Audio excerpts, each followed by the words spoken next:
194장 우리를 죄에서 구하시려 주 예수 십자가 지셨으니 기쁘게 부르세 할렐루야 나 구원 얻었네. 찬송하세 찬송하세 주님 나를 구하셨네. 찬송하세 찬송하세 주가 구원하셨네. 하나님 말씀 요한복음 12장입니다. 요한복음 12장 37절에서 50절 말씀 교독합니다. 37절 말씀 제가 먼저 받들어 봉독드립니다.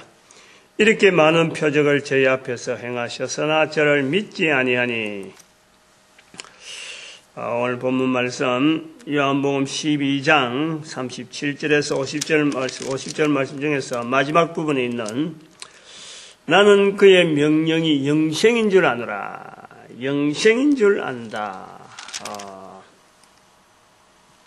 예수님의 말씀 자체가 영생입니다. 영생. 태초에 말씀이 계시니라. 말씀 자체가 그리스도, 또한 그리스도께서의 내가 이를 위하여 왔다. 영생입니다. 영생. 근데 예수님께서 증거하시는 하나님의 그의 말씀은 영생이라. 하나님에 대한 우리에게 알려주는 표현이죠. 인간에게 알려주는 표현이 영생이다. 이 영생이라고 하는 이 주제가 어찌 보면은 예수님을 그리스도로 알리는 사도 요한의 전체적인 어떤 구도로 보아질 수 있습니다. 요한복음에서 나타내려고 하는 이 영생이라고 하는 주제. 오늘 우리도 예수님 믿으면 영생 얻는다. 영생 얻는다. 하나님이 세상을 이처럼 사랑하사 독생자를 주셨으니 이는 저를 믿는 자로 영생을 얻게 하려 함이라. 영생. 요한복음 3장 16절. 우리가 이 말씀을 통해서 예수님을 믿는다는 것은 곧 영생이다. 요한복음 전체 기록한 것은 내가 이를 기록한 것은 요한복음 20장 31절에 예수를 그리스도로 믿게 하려 함이라. 요한복음을 전체를 두고 보면은 3장 16절과 20장 31절의 이 말씀 그거를 근거로 하고 있는 거죠. 즉 예수님을 그리스도로 믿게 하려는 거고, 그리스도를 믿게 한다는 것은 고로 예수 그리스도를 통해서 영생을 얻는 이 일을 본인들이 체험하고 확신하고 나아가도록 하려고 하는 거다. 요런 우리 주제가 영생으로 보아지는데, 오늘날 우리하고 좀 비교해 보면은 앞으로도 아마 더 할 겁니다. 앞으로도 시대가 가면 갈수록 우리 민족이 영생에 대해서 이렇게 바라보던 시대가 있었어요. 시대가 있습니다. 지금은 영생을 바라보는 그치가 아니에요. 느낌이 그래요. 지금. 우리가 어릴 때에 불과 내가 살아서 세월을 보내면 얼마나 보냈겠어요. 어릴 때 또 그런 걸 느꼈으면 얼마나 느꼈어요. 그런데 요걸 이제 사춘기 지나서 적어도 한 30세 지나서 이제 이런 걸 좀 인식하고 표현하기 시작했다라고 할 때에 영생에 대해서 이렇게 말을 할 때에 받아들이는 사람들이 이걸 어느 정도 수긍하는 시대가 있었다니까. 영생 그러면은 그렇느냐 하고 이렇게 받아들이는 시대가 있어요. 지금은 불과 내가 60이니까 30세부터 시작해서 60 정도 된 지금은 30년밖에 안 되는 이 차이, 이 간격이 있는데도 불구하고 우리나라 사람들은 이거를 지금은 거의, 이 말은 개인이 바라보는 거하고 틀리고 사회적인 분위기, 전체적인 분위기에서 영생이란 말을 안 한다는 거지. 잘 안 쓴다는 거지. 가장 많이 쓰는 교회에서조차 이 영생이란 말을 언급하기를 꺼려하는 거예요. 그 개인 이야기하면 좀 고리타분한 이야기 하는 것 같은. 근데 그것이 성경 전체에 하나님의 말씀이 또 그의 말씀이 영생이라 성부, 성자, 성령 하나님의 주제로 인간에게 이렇게 인지하는 인간에게 표현하는 부분이 바로 영생과 관련되어 있어요. 영생. 마태복음 창세기에 나오시는 말씀에서 정령 죽으리라. 바로 영생에 아주 영생에 대해서 영생하는 어찌 보면 인간이 창세기에서 1장 3절 사이에서 그게 낙원에서 에덴 동산에서 영원히 살 수 있는 몸을 가진 인간 즉 변한다는 것은 어제 하는 일이 오늘 틀리고 오늘 하는 일이 틀리고 하는 일상적인 이런 변화는 있음에도 불구하고 이게 영생하도록 지어진 존재. 우리가 거기에서 볼 수 있어요. 이 영생의 주제가 그렇다는 거예요. 그런데 그 정령 죽으리라. 그 영생하는 것에서 반대되는 죽는 것이 우리에게 언급되어져 있는 이제 죽을 수도 있는 존재인데도 불구하고 영생하는 환경이 살아가고 있을 때에 사탄으로 인해서 사탄의 어떤 교제, 마음에 하나님을 두기를 싫어하는 마음이 싹트게 되어지는 그런 어떤 환경을 통해서 우리가 영생을 떠나버린 우리란 말이에요. 그래서 이 인간이라고 하는 것은요, 지금 우리는 벌써 이런 것을 말 안 하는 좀 이런 사회 분위기에 있었지만은, 인간은 근본적으로 영생을 향하도록 되어 있어요. 영생을. 지원받을 때 그런 존재로 되어 있기 때문에, 그래서 전도서 3장 11절에도 하나님께서 만물을 아름답게 하셨는데, 우리 인간이 영혼을 삼아하는 그 마음을 우리 인간에게 주셨다. 하나님께서 그래 주신 거예요. 그래서 이 죄로 말미암아 이미 우리가 영생에 대한 그 자체 환경 자체는 사라지심에도 불구하고 우리에게 영혼을 삼아하는 마음을 주셨다. 이 영혼을 삼아하는 마음을 주신 것이 그냥 하나님께서 대도 안 하는 안 될 것을 가지고 우리에게 주셨느냐? 하나님께서 우리에게 주셨다는 것은 바로 하나님은 가능하게 만드신 분이란 말이에요. 만드신. 그래서 하나님과 인간과의 그 교제, 우리가 하나님을 피조물이 하나님을 다 설명하고 다 알 수가 없어요. 우리는 철저하게 피조물이고 창조주 하나님과의 그 관계에서 그 지은 자와 지은을 받은 자, 이 관계니까 이거는 격이요. 달라도 어마어마하게 다른 거예요. 엄청난 어떤 겹을 두고 우리가 하나님과의 간격을 두고 있는데, 그런데 하나님께서 우리와 인간과의 피조물과의 관계에서 이 가지고 있는 끈이라고 하면은 바로 영생이라는 끈이란 말이에요. 교통할 수 있는 어떤 대화의 통로라 그러나? 하나님과의 인간과의 대화의 통로, 관계하는 통로, 이 모든 어떤 구성되어지는 그 구성점에 아주 그 핵심이 바로 영생이라는 영생. 영생이라는 주제를 가지고 하나님은 인간과의 관계를 맺기를 바라고, 인간은 하나님을 향해서 나아가는 그 중심에 바로 영혼을 삼아하는 마음이라고 하는 영생이라는 이 마음을 가지고 하나님과 이 교제할 수 있도록 하나님께서 우리에게 이런 어떤 장치를 둔 거예요. 우리에게 완전한 타락인데 불구하고 인간에게 영혼을 삼아하는 마음을 통해서 하나님을 향하여서 돌아올 수 있는 죄 지은 완전한 타락한 인간으로 하여금 하나님을 향하여서 돌아올 수 있는 어떤 설치적인 요 기능이 있다네요. 기능이.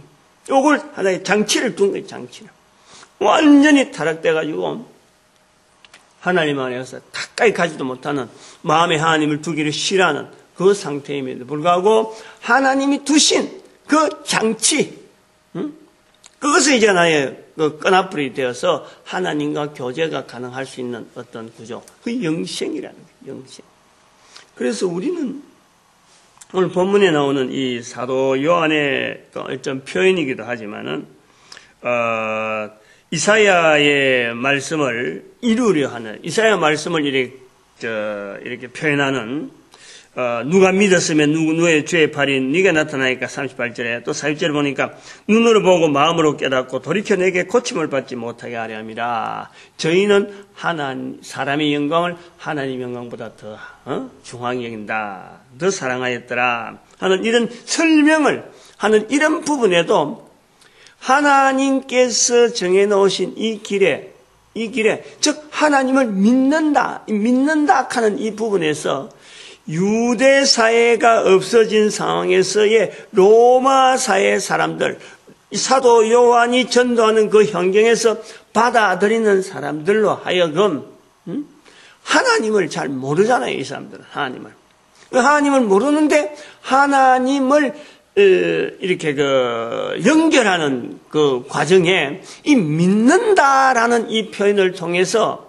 바로 이 영생을 얻는 하나님에게로 인도하는 그 하나의 표현이 믿는다라는 이 구조를 두고 있는데, 이 믿는다라고 할 때에 한편으로는 하나님을 믿는다 그럴 때에 이들이 가지고 있는 영생이라고 하는 사고방식을 사실은 바꾸려는 거예요. 바꾸려고.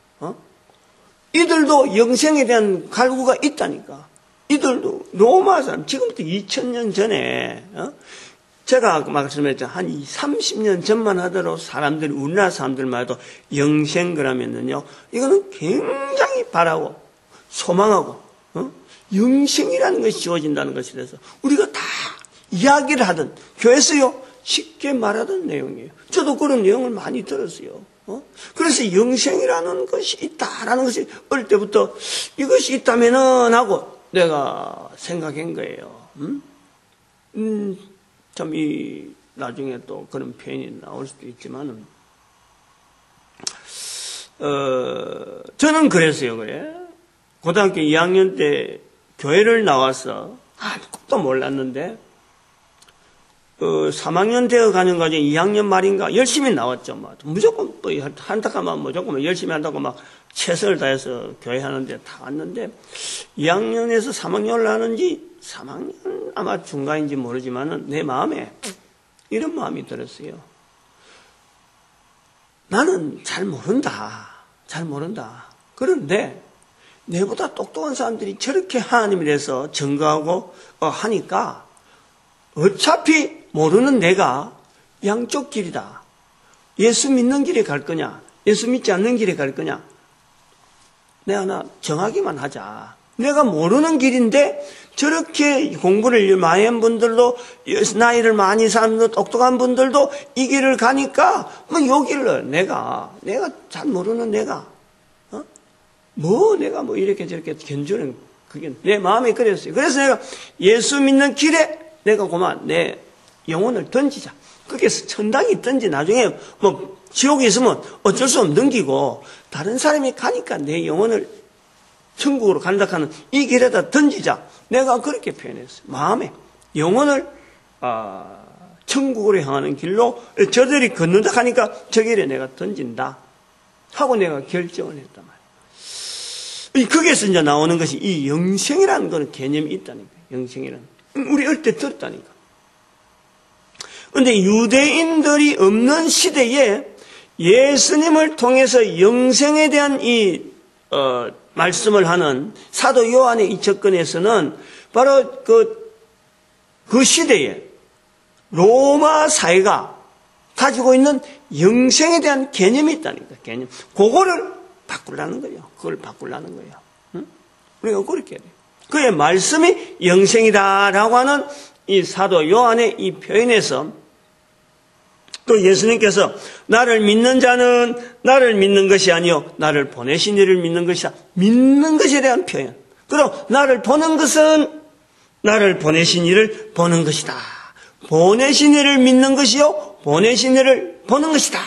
라고 하는 이런 표현에 영생이라는 개념을 지금 로마 사회가 가지고 있는 영생이라는 개념을 지금 바꾸려고 하는 이런 의도가 있다라는 것을 우리가 감지를 해야 돼요. 감지를. 그걸 인지를 해야 돼요. 그것을 찾아내야 된다. 즉 전도 현장이라는 거예요. 전도 현장. 이 말씀을 갖고 보려고 하면 이 말이 굉장히 어려운 말인데 도대체 뭘 본다고 뭘 믿는다고 하는지 우리는 도대체 잡히는 게 없어요. 그러나 전도 현장이라는 것을 갖고 로마 사회라고 하는 환경을 두고 보면요, 바로 이것이 드러나는 거예요. 다시 말씀하면은 우리도 다 확인을 할 수 있어요. 로마 사회가 어떤 건가, 영생에 대해서 어떤 건가. 우리나라 사람은 이런 게 없단 말이에요. 우리 사회는 죽은 자와의 관계를 맺으려고 하는 것은 단지 유교적인 생각과 그 어떤 조직화, 좀 만들어진, 개념. 즉, 죽은 자와 우리는 제사 드리는 이런 형식, 이런 어떤 절차, 만들어져 있죠. 이거는 이렇게 돼야 되고, 제사상을 할 때는 이렇게 해야 되고, 죽은 사람 앞에서 3년상을 해야 되고, 효자. 다시 말하면 국가가 국민들을 통솔하기 위해서 유교라고 하는 어떤 그 제사 제도를 조상숭배라 하는 그걸 들고 오면서 거기다 효락하는 개념을 통해서 국가에 충성하는 그 구조를 가지고 있는 거예요. 유교를 우리 국민들이 받아들이는 그런 장려한 이런 과정에서는요, 그것이 유교라 하는 구조 속에서 국가가 통치할 수 있는 하나의 틀이 있는 거예요. 틀이. 국가, 군주에 대한 충성, 부모에 대한 효도, 이런 것이 하나의 구조가 있다니까. 그것 때문에 장려를 한 거예요. 그래서 이조 시대가 바로 유교 사회라 말하는 거죠. 근데 그것이 이제 오래되어서 하나의 관습으로 틀어지니까 나머지 이 여러 가지 이제 흘러가는 과정 속에서 받아들이는 사람들이 차츰차츰 부모에 대한 효를 제사 제도에다가 자꾸 집착한 거죠.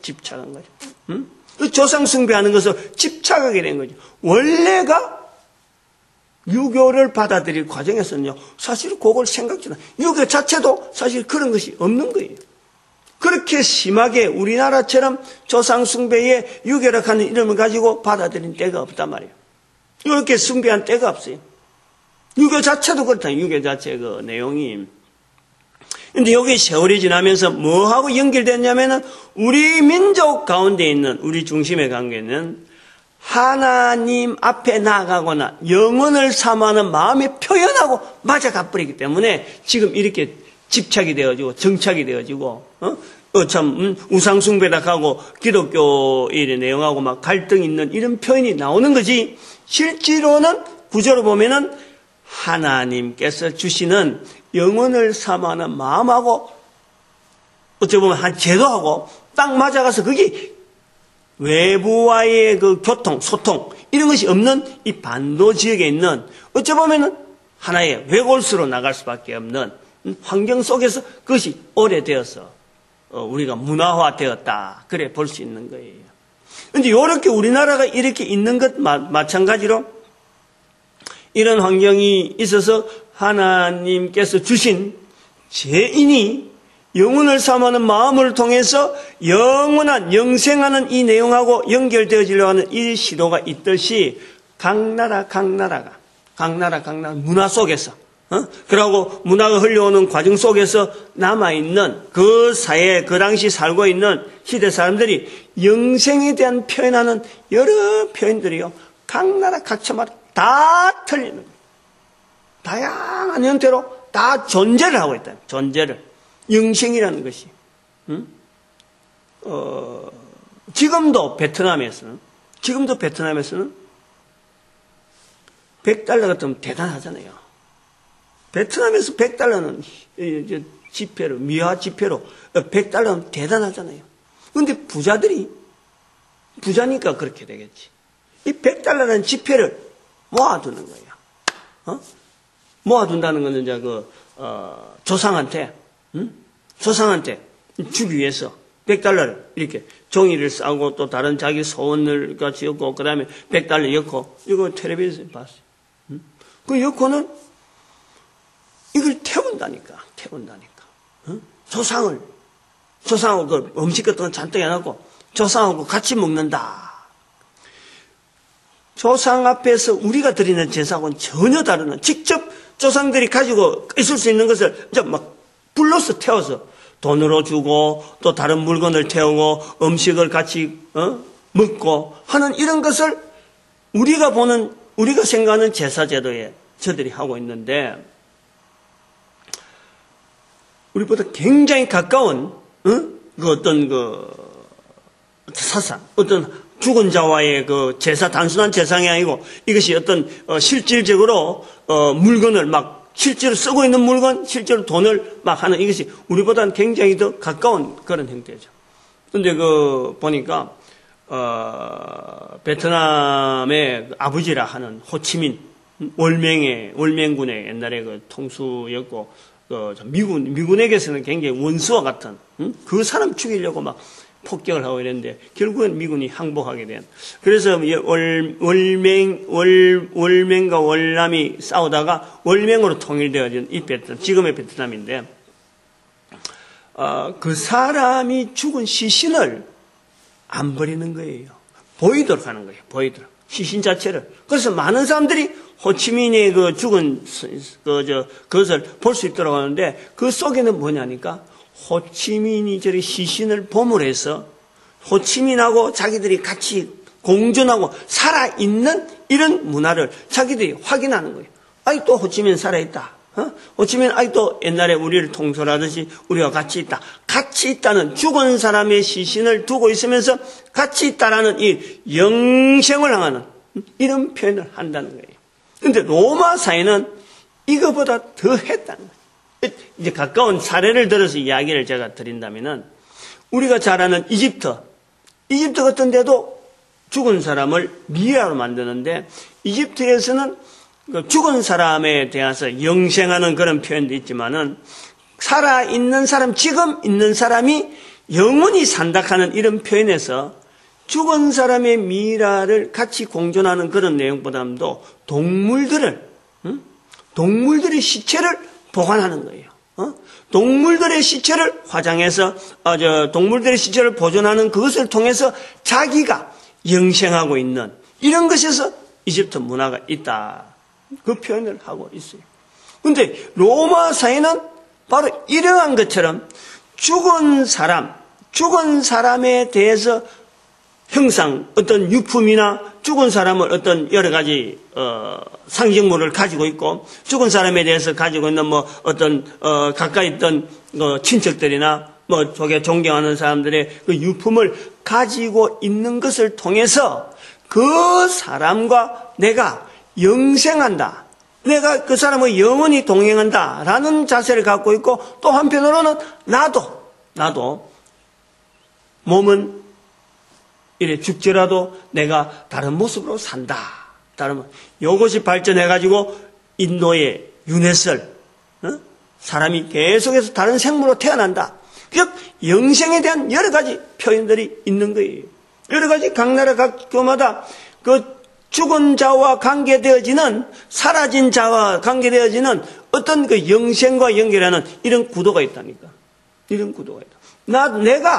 결국은 내가 영생해야 되는데, 죽은 자와 죽은 동물과 죽은 어떤 사라진 어떤 형상에 대한 그것을 지금 내가 공존함으로써 그가 있었듯이 앞으로 나도 계속 있을 것이다 하는 것에 대한 이 어떤 그 연결, 대리적 어떤 대응을 이런 표현을 통해서 나타내려고 하는 것이 있다. 여기에서 말씀하신 예수의 말씀에, 나를 믿는 자는 나를 믿는 것이 아니요 나를 보내신 이를 믿는다. 즉 하나님을 믿는 방법에 대한 이 내용을 지금 사람들이 쓰고 있는 죽은 자와의 유물을 옆에 놓고 그것을 바라보면서 죽은 자가 있듯이 내가 앞으로도 계속 존재할 것이다 그리고 내 안의 존재를 앞으로 다른 사람들, 내 후손들이 계속 인정할 것이다. 그래서 인정되어지는 것을 통해서 존재에 대한 이 만족을, 그걸 확인하는 그런 그 풍습이 있는 데에 예수님께서 하시는 말씀이, 나를 믿는 자는 나를 믿는 것이 아니고 나를 보내신 자를 믿는 것이다. 즉, 하나님이죠, 하나님. 하나님, 안 보이는 하나님에 대한 그 믿음을 지금 유도하고 있단 말이죠. 보이지 아니하시는 하나님이라지만은 바로 그것이 안 보이는 것이 아니고 나를 보았다. 나를 보는 걸 통해서 나를 보내신 이를 보아라. 이렇게 연결하는 거예요. 그래서 그것이 우리 인간들이 바로 바라고 바라는 그 영생이라고 하는, 그의 말씀이 곧 영생이다. 그의 말씀이 영생이다. 붙잡을 수 있는 형태의, 처음에는 나를 믿어라. 나를 믿는 것은 나를 믿는 것이 아니라 나를 보내신 이를 믿는 것이다. 믿는 것, 직접 눈으로 보는 예수 그리스도를 믿는 것에 대해서 사도 요한이 지금 표현하고 있는 거예요. 예수의 말씀을 통해서 지금 로마 사회가 믿음이라고 하는 영생을 향하는 그 로마 사회의 그 잘못된 관습, 쓸데없는, 어쩌면 쓸데없다기보다도 그런 관습이 젖어 있는 그 어떤 지금 보면은 뭐 우상숭배와 비슷한, 지금 로마 교가 아직도 그걸 하고 있잖아요. 로마 교가, 천주교가. 우리가 기독교라 하는 이 시대가 성경이 나타나기 전에는 그 문화가 그대로, 지금 지금 요한복음에 있는 이런 표현이 불과 1500년, 1600년, 지금부터 한 200~300년 전에 성경으로 읽고 막 여러 사람이 알아지기 전까지는요, 전체가 다 로마 사회가 가지고 있던 영생에 대한 개념이 그대로 존재를 하고 있었어요. 존재로. 즉, 성자들의 유품이다. 순교자들의 어떤 유골이다. 순교자들의 유품을 여전히 지금도 천주교에서는 그걸 보관하고 있어요. 성자다. 그래서, 성자라 그래서. 순교자의 걸음을 성자라 그래서 그 성자의 걸음을 살았던 삶을 통해서 오늘 내 신앙을 비춰서 같이 동일하게 하려는 거예요. 그리고 지금도 수많은 순례자들이 순교자들의 발걸음을 여전히 추적하고 따라가고 순례길을 행하고 있다는 거예요. 그런 것에 이 로마, 지금도 천주교가 여전히 활용하고 있는 내용을 지금 우리가 보면은 이 본문에 12장에 나오는 44절, 45절에 나오는, 이 나를 믿는 자는 나를 믿는 것이 아니요 나를 보내신 이를 믿는 것이다. 이 믿는 데에 대한 방향을, 어디로 지금 방향을 향하고 있는 거냐. 또 그러고 나를 보는 자는 바로 나를 보내신 이를 보는 것이다. 그리고 예수님께서 나는 빛으로 왔나니, 빛으로 왔다. 나는 빛으로 왔다. 우리가 모든 보는 것은 사실 빛이 있기 때문에 봐지는 거예요. 빛이 없으면 못 봅니다. 나는 빛으로 왔나니라는 것은 나를 통해서 하나님을 볼 수 있다는 것이죠. 하나님을. 그 하나님을 바라보는 데에 우리가 여전히 예수님도 안 보이시고, 이제 예수님도 안 계시고, 지금 사도 요한이 표현이 이제 연결해 보면은 예수님도 안 계시고 나를 믿는 자는 나를 믿는 것이 아니라 나를 보내신 이를 믿는다. 그리고 나를 보는 것은 나를 보내신 이를 보는 것이다. 나는 빛으로 왔다. 빛으로 오신 예수님을 통해서 우리가 하나님을 믿는 데에 그 말씀이라는 거예요. 남겨지신 것은 이제 말씀이라는 거예요. 예수님도 안 계시고 예수님이 스스로 나타내는 그 몸이 안 보이는데 예수님이 여전히 우리와 함께 같이 가시는 것은, 지금 같이 있는 것은 바로 말씀으로 있는 거예요. 말씀.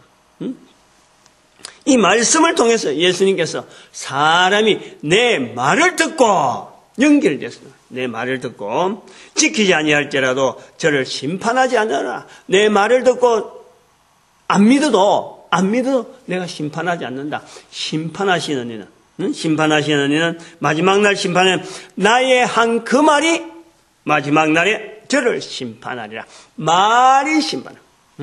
말이 마지막 날에, 이 마지막 날에 심판되어지는 이 말씀, 이 말씀이 바로 성령의 말씀으로, 예수님의 심판의 말씀은 바로 성령님의 말씀입니다. 성령님. 이 영생이라는, 그래서 예수님께서 말씀하시는 이 말씀, 말씀 자체가 내가 전도하러 왔다.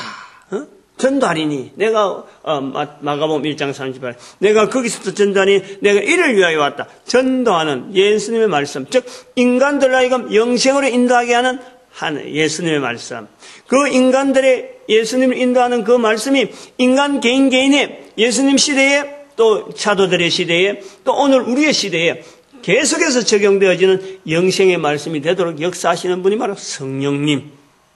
성령을 아니하고는 아무도 예수를 그리스도 할 수 없다, 주를 할 수 없다 라고 말씀한 그 성령님의 되어지는 우리 인간과의 접촉점이 바로 영생. 오늘 마지막 절에 나오는 바로 예수님께서 증거하시는 하나님의 말씀으로서, 예수님이 나를 믿는 자는 나를 믿는 것이다, 나를 보내신 이를 믿는 것이다, 나를 보낸 것은 나를 보내신 이를 보는 것이다. 바로 나는 빛이다, 빛으로 왔다. 내 말을 믿지 않는 것, 믿지 않아도 지키지 아니할지라도 내가 저를 심판하지 않는다. 바로 말씀, 그 말씀이 곧 영생이니라. 그의 명령이 영생인 줄 아느라. 그의 명령이라는 건 언어잖아요. 언어, 말씀. 이 말씀. 그래서 성부, 성자, 성령 하나님이 말씀을 통해서 통일되어지는, 그리고 방향 자체가 영생에 대해서 우리 인간과의 교제를 한다는 거죠. 교제. 말씀을 통해서 교제를. 구조. 영생이라는 어떤 그 통로를 통해서 이 하나님과의 그 교제되어지는 어떤 도구는 바로 말씀인데, 바로 인간이 이 말에 응답하는 분야가 있는 거죠. 그게 바로 내 입을 통해서 다른 사람 귀에다가 예수를 그리스도라고 인정하는 바로 이 사건. 그렇게 성삼위 하나님과의 같은 하나의 사위로서 예수님께서 말씀했잖아요. 너희를 신이라 했다. 하나님의 말씀을, 하나님께서 주시는 말씀을 한다 그래서 바로 하나님께서 너희를 신이라 그랬다. 유대인들에게 예수님께서 그렇게 증거했죠. 이 말하는 것을 통해서 신의 자리로 자리를 준다는 거죠. 이것이 우리에게 삼위 하나님과의 연결되어 줄 수 있는 분야에서 사위의 자리가 있다는 거예요. 우리 인간에게 그 자리가 있다는 거예요. 그 자리에. 우리 인간이 스스로 내가 사위라 하는 건 아닌데 하나님께서 인정해주는 사위의 자리가 있어요. 그것이 뭐냐면 전도하는 자리다. 예수님을 입으로 신하는 거예요. 영혼을 삼하는 마음이 있는 인간에게서 하나님의 요소에서 거룩이, 내가 거룩하니 너희도 거룩하라라고 하는 이 거룩이 연결되어 있는 우리 인간의 완전 타락한 인간이 바로 하나님 앞에서 거룩해질 수 있는 요소가 우리에게 있는데, 바로 그것이 입으로 사람 앞에서 예수 그리스도를 신하는 거예요. 성령님께서 하실 일인데, 성령님은 당연히 인간의 입을 빌려야 될 수밖에 없는, 어쩔 수 없는 이 영혼의 영생에 되어지는 이 구원의 섭리에 피할 수가 없는 하나님의 구조입니다. 구도라 그래요. 구도.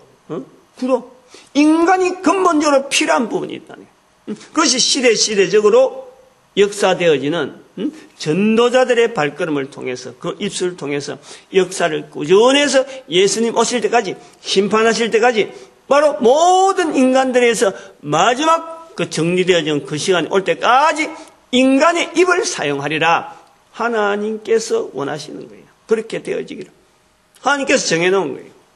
우리가 어찌할 수 없어요. 그래서 우리가 생각할 때 우리가 이론적으로, 교리적으로 인간의 완전 타락 이래 버리면요, 여기에 대해서 전혀 하나님의 거룩이 들어갈 수가 없습니다. 왜 하나님께서 내가 거룩하니 너희도 거룩하라라고 우리 인간에게 거룩에 대한 부분을 이야기했고 뭔가가 있었다 그러면요, 우리 인간은 완전한 이 타락이라는 자체가 들어갈 수가 없어요. 그러나 완전한 타락이고 또 한편은 거룩해질 수 있는 요소가 우리 인간에게 있다는 것은 성령님께서 쓰시는 영생으로의 가는 이 도구에 쓰임받는 도구가 우리 각 사람에게 있다는 거지. 누구는 있고 누구는 없는 것이 아니라 모든 사람에게 다 있다는 거예요. 다.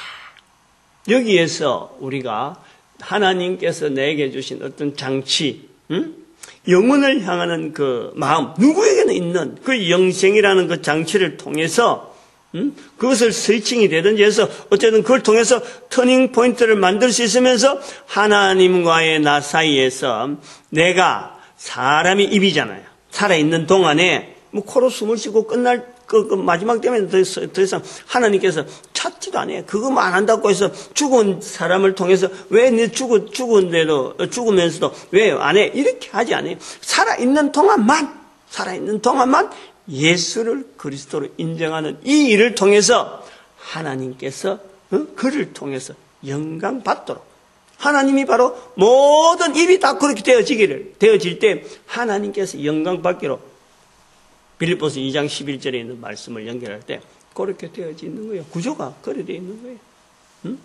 이런 내용을요, 알고 사는 사람하고 모르고 사는 사람하고는 그 차이가 어마어마하죠. 이거 차이를 한번 생각해 봐요. 뭐 학교에서 지식, 뭐 어디 가서 유학 가가지고 무슨 어떤 기술 배우고 무슨 어떤,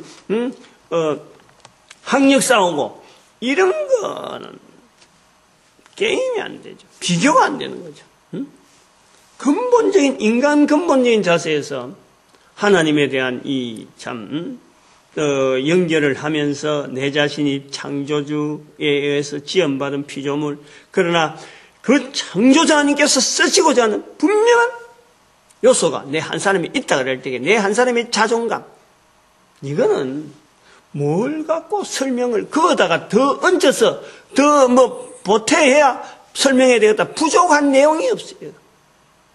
그죠? 오늘 내가 살아가 있는 그 삶의 환경에 내가 어떻게 하든지 최선을 다해서 나에게 주어지는 이 기회를 최선을 다해서 내가 선용해야 되겠다 하는 이런 삶에 대한 분명한 목표와 내가 내 주어져 있는 그 환경에 나만이 가지고 있는 이 독특한 상급받는 자력하는 그 인식, 어제도 말씀했잖아요. 그것이요, 누구에게나 있다니까, 누구에게나. 그걸요, 되도록이면 일찍이. 청소년 때 이걸 안다면은, 아까 제가 잠깐 표현했지만은, 고등학교 2학년, 3학년 때 뭐 알겠어요, 내가 뭘 알겠어요. 그런데, 영생이 있다 그래서 이게 천국 가는 길이라고 한다면은, 그거 내가 던져보자. 뭐 나쁜 지옥을 내가 왜 가겠느냐? 왜 내가 그걸 하겠냐? 이왕이면 내가 저런 사람들이 천국 간다고 하는 길을 알린다니까 그러다가 내가 던지자. 내 영혼을 던지자 그랬어. 내가 마음에 던지자. 그 뭐 왔다 갔다 할 거 없잖아. 그렇게 했는데 오늘 제가 목사고 또 그러고 이 전도자 세우는 일에 항상 골몰하는 60세가 지나면서 지금 60 안 하지만 3월달 이런 것을 가진다는 것 자체가요. 너무 감사해요. 너무너무. 그게 불과, 고등학교 2학년, 3학년, 18, 19, 뭐 18, 17, 그때서 지금부터, 40년 정도 지났는데, 이런 엄청난 열매를 내가 그때 고백한 고백 가지고 연결해 볼 때 그래요. 그 고백이 오늘날 내한테 이랬다 그러면은, 이것이 어마어마하잖아요. 그러고 내가 지금 살아있는 동안만 하는 것이 아니라 내가 죽고 나서도 이 일에 쓰임받을 수 있는 통로를 지금 장치를 내가 만든다고 하니까 하나님 앞에서의 우리의 참, 이 뭐 단순한 어떤 고백인데 이런 고백 한마디 함으로 해서 하나님께서 우리를 인도하여 주시는 그 놀라운 삶의 현장들 수많은 그렇다고 해서 내가 뭐 황금길을 걸어왔나요? 안 그러면 꽃밭을 걸어왔나요? 아니잖아요. 사막과 같고 눈물 벙어리 캄캄한 밤 아무도 나를 찾지 않는 그런 현장들을 나도 지내왔어요. 얼마 전에 내가 말씀했잖아요. 이 전도 일을 하기 위해서도 내가 죽는 것이 다른 사람한테 피해가 덜하겠다. 내가 죽는까지 생각을 했다니까. 죽는까지. 그런데 내가 죽으면은 누가 제일 좋아하냐? 요 생각 가지고 내가 사는 거예요. 마귀가 제일 좋아할 거다. 마귀가. 내가 죽으면. 그거 하나 가지고 내가 반대를 하고 이랬은 거예요. 내가 안 돼. 왜 마귀 좋아하는 일을 내가 하느냐 말이야. 그래서 내가 버틴 거예요. 버티다 보니까 금년에 2012년 2월 12일, 2012년 2월 12일. 제가 주일날 발표했잖아요. 그 설교 한번 들어보면 돼요. 2월 12일. 금호상 건굴에서 2011년 12월 달에 기도를 하고 있는데 입에서 자꾸 이 12가 나오더라고요. 이 12. 그래서 나는 2012년이라는 생각 안 하고 그냥 이건 2월 12일인가 해서 막 내가 2월 12일로 가함을 질렀죠. 뭐 때문에 질렀는지 모르고 기도하다가 그렇게 가함을 질러. 2월 10일. 그리고 와서 보니까 주일이더라고. 그래서 무슨 일이 일어날란가 하고 있었는데 그날 제가 발표했잖아요. 사이버 복음 전도학교를 본격적으로 준비한다. 사이버 복음 전도학교. 지금 그거 준비하고 있는 거예요. 사이버 복음 전도학교를 해갖고 지금 사업자 등록도 그거 뭐 사이버 지도자 훈련, 사이버 훈련 이래가지고 뭐 2개나 지금 목회자 훈련 안 그러면 또 사이버 전도 훈련 이래갖고 뭐 그 사업자 등록도 내가 간판 걸라고 그래도 해놨어요. 이런 발걸음을 걷게 하신 하나님 앞에 너무너무 감사합니다. 우리가 사람들이 교회로 왔을 적에는 일단 예수 그리스도를 전하는 이것에 모든 것을 맞출 수 있는 이게 뭐 시각, 촉각, 도곡, 이 설마 오늘 말씀했지만 믿는다, 본다, 뭐 빛으로 왔다 이 모든 것에서 내 한 사람으로 하여금 바로 예수 그리스도를 전하는 이 전도자 되어지게 만드는 이런 기구가 바로 하나님께서 교회라하는 이 기구를 뒀다라는 걸 알고 교회에 들어온 것은 철저하게 이것을 만들라고 생각하고 말하고 하는 이 모든 환경을요 자꾸 내가요 의도적으로 해야 돼요. 의도적으로 어릴 때부터 자꾸 해야 돼요. 어릴 때부터 아주 강력하게 해야 돼요. 막 적극적으로 나가야 돼요. 또 교회는 바로 전도하는 일에 온 교회가 하나가 되어지는 이런 일에 우리가 축복하고 우리 민족이 전 세계 70억의 인구 지금 현재 그렇게 쓰임받는 이런 민족 되어지길 축복하는 시간까지 합니다. 주여 감사합니다. 주여